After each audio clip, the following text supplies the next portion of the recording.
कृषि कानून पर भ्रम के हालात जो बने हुए हैं, उस कवायद को दूर करने के लिए एक और कवायद आज हो रही है। वो कवायद ये कि एमपी में आज 5 बड़े किसान सम्मेलनों का आयोजन है।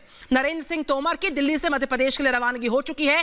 कब इन कार्यक्रमों का आगाज होगा? आज अलग अलग सम्मेलन किसान के भ्रम को दूर करने के लिए आज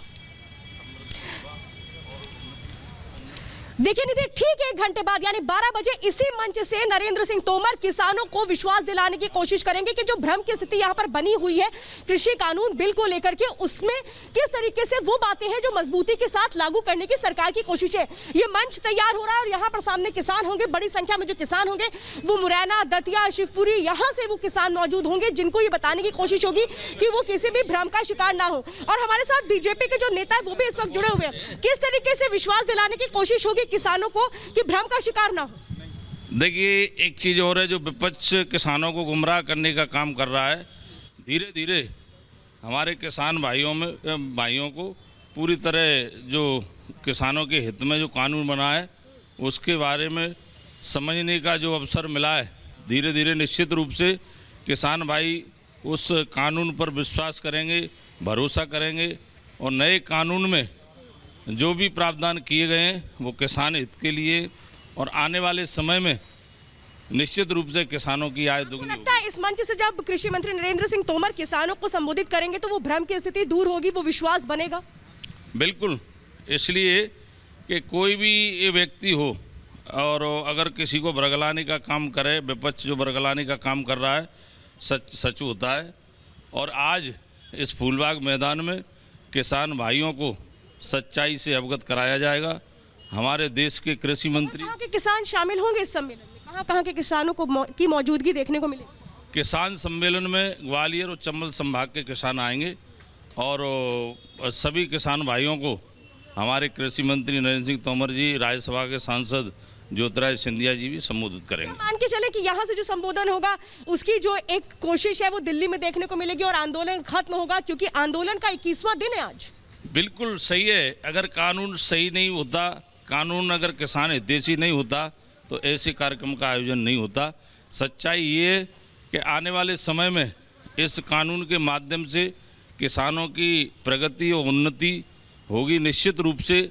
और किसान पक्ष तो ये कह रहा है कि देखिए, जो विश्वास नहीं है, विश्वास जताने के लिए किसान सम्मेलन का आयोजन करना पड़ रहा है। विपक्ष तो ये कह रहा है कि अब विश्वास दिलाने के लिए आपको इस तरीके के मंच की जरूरत पड़ रही है। यो लोग आज किसानों की बात कर रहे हैं, किसानों को उकसाने का प्रयास कर रहे हैं। उनकी भी सरकारें रही हैं, उन्होंने कभी भी किसानों की भलाई के लिए कोई भी काम नहीं किया। इसलिए मैं विपक्ष से भी ये कहना चाहूँगा कि किसान हितैषी जो कानून बना है उसके बारे में आराम से समर्थन करें। किसानों की उन्नति और प्रगति के लिए ये कानून बना है और निश्चित रूप से आने वाले समय में किसान की प्रगति होगी, उन्नति होगी। बहुत बड़ा विश्वास है कि इस मंच से जब कृषि मंत्री नरेंद्र सिंह तोमर संबोधित करेंगे किसानों को तो वो आंदोलन खत्म होगा। मध्य प्रदेश के लिए रवाना हो चुके हैं, ग्वालियर के लिए रवाना हो चुके हैं कृषि मंत्री नरेंद्र सिंह तोमर। आज 5 जगहों पर बीजेपी की सभा है जिसमें बीजेपी के बड़े चेहरे हर एक मंच पर संबोधित करेंगे। कोशिश होगी कि सरकार ये जो बिल लेकर के आई है इसमें किसानों के भविष्य को देखते हुए तमाम प्रावधानों को किया गया जो लंबे वक्त से लगातार मांग उठा रहे थे, चाहे स्वामीनाथन रिपोर्ट को लागू करने की बात रही हो या एमएसपी पर फसल को खरीदने की बात रही हो, बिचौलियों को हटाने की बात रही हो, वो तमाम चीजों को इस बिल में शामिल किया गया है। और यहाँ पर इस मंच के जरिए ही किसानों को संबोधित किया जाएगा। कृषि मंत्री नरेंद्र सिंह तोमर होंगे, ज्योतिरादित्य सिंधिया यहाँ पर मौजूद होंगे और यहीं से वो आवाज बुलंद होगी जो शायद दिल्ली जाएगी और दिल्ली में वो आंदोलन जो 21 दिनों से जारी है वो खत्म हो, उसकी एक बहुत बड़ी कोशिश बीजेपी कर रही है। हालांकि लगातार हम देख रहे हैं कि मध्य प्रदेश के जो मुख्यमंत्री है शिवराज सिंह चौहान, वो भी किसानों के बीच गए। उन्होंने भी किसानों को यकीन दिलाने की कोशिश की कि ये बिल उनके लिए जरूरी है, ये बिल क्यों सरकार लेकर के आई है। ये तमाम वो बातें हैं जो लगातार बीजेपी की ओर से बताई जा रही हैं। प्रधानमंत्री नरेंद्र मोदी खुद किसानों को ये कह चुके हैं कि ये बिचौलिए जो उनकी फसल के जो दाम है जो उनको मिलने चाहिए थे वो नहीं दे पाते थे। इस इसलिए ये कोशिशें की गई कि आप सीधे सीधे जहां पर पूरे देश में जहां आपको लगता है कि आपकी फसल का उचित मूल्य मिल रहा है वहां जाकर के आप अपनी फसल को बेच सकते हैं। बिल्कुल श्वेता, मैं लौटूंगी आपके पास उसी मंच के वहीं से आप संबोधित करिए, उस मंच के पास आप मौजूद हैं इस वक्त। उन लोगों से आपने बात की जहां पर कुछ ही देर के बाद संवाद सम्मेलन दोनों का होगा आगाज। माननीय कृषि मंत्री रवाना हो चुके मध्य प्रदेश के लिए, पहुंचेंगे और अलग अलग सम्मेलन जो आज होने वाले हैं उनको यहां पर संबोधित करेंगे, लोगों से बात करेंगे, किसान भाइयों से बात करेंगे। फिर से हम लौटेंगे, ग्वालियर का रुख करेंगे। इस बीच एक और ब्रेकिंग न्यूज मिल रही, किसान आंदोलन पर सुप्रीम कोर्ट में सुनवाई की जानकारी है। सुप्रीम कोर्ट में 3 याचिकाओं पर सुनवाई का दिन आज। एक अर्जी में प्रदर्शन को रोकने की मांग बार बार उठ रही है, उस पर सुनवाई। किसानों ने भी सुप्रीम कोर्ट में अपनी अर्जी दायर की कि जंतर मंतर पर प्रदर्शन करने दिया जाए। तो आज अलग अलग जो याचिकाएं हैं उस पर सुनवाई, 3 याचिकाओं पर यह सुनवाई रहने वाली है। अखिलेश राय हमारे साथ जुड़ चुके हैं। अखिलेश, क्या जानकारी मिल रही है? सुप्रीम कोर्ट में जो है 3 याचिकाओं पर, किसानों की जो 3 याचिकाएं उस पर सुनवाई का एक अर्जी तो ऐसी है, प्रदर्शन को रोकने की मांग है और किसानों ने भी, अन्नदाताओं ने भी सुप्रीम कोर्ट में अर्जी दायर की हुई है। क्या जानकारी आपके पास?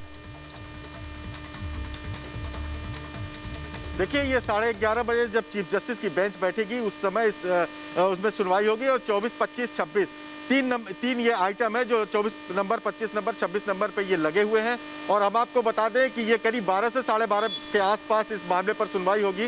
अहम बात ये है कि जो एक लॉ स्टूडेंट की याचिका है जिसमें कि कहा गया है कि इसी साल सुप्रीम कोर्ट ने जो फैसला दिया था कि शाहीन बाग के मामले में किसी को भी सार्वजनिक जगह पर लंबे समय तक धरना प्रदर्शन करने का अधिकार छूट नहीं दी जा सकती, इस मामले को उसने उठाया और कहा है कि इस आधार पर जो लोगों के राइट वायलेट हो रहे हैं, दूसरे लोगों को परेशानियां हो रही हैं, उसको देखते हुए इन लोगों, किसानों के धरने को समाप्त करा जाना चाहिए।